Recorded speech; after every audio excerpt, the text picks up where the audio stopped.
S9 and the S9 Plus are not a radical departure from their predecessors, but they have a ton of improvements on the inside.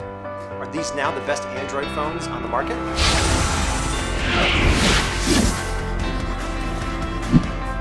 Samsung has built on the near-perfect design of the S8 with the S9 Plus and the S9 because now the bezels are even narrower on both the 6.2-inch Plus and the 5.8-inch S9.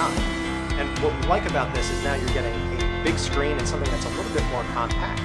Around back, there's a slightly bigger change in the sense that now you have the fingerprint sensor that's located underneath the camera as opposed to being to the right, so there's less of a risk that you're going to smudge things up. The only thing we don't like about the design is that the Bixby button is located right underneath the volume controls, so there's more of a risk that you're going to activate Samsung's Assistant when you just want it to shut up.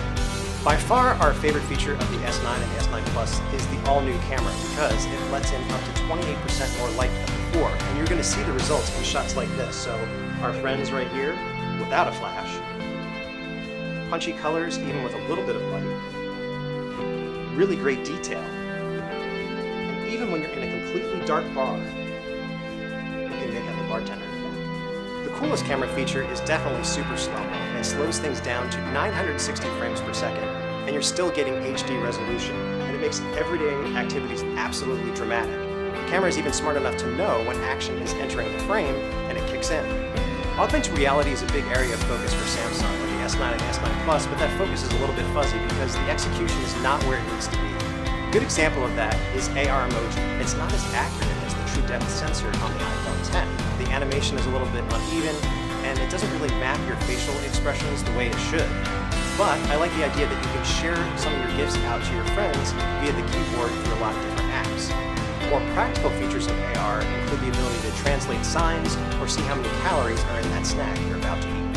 When it comes to performance, the Galaxy S9 is an absolute beast, and that's because there's a Snapdragon 845 processor on the inside, and the S9 Plus is even faster because it has 6 gigs of RAM. On our performance test, we saw really good results, especially compared to the last generation, but the iPhone X is still ahead when it comes to doing things like video editing.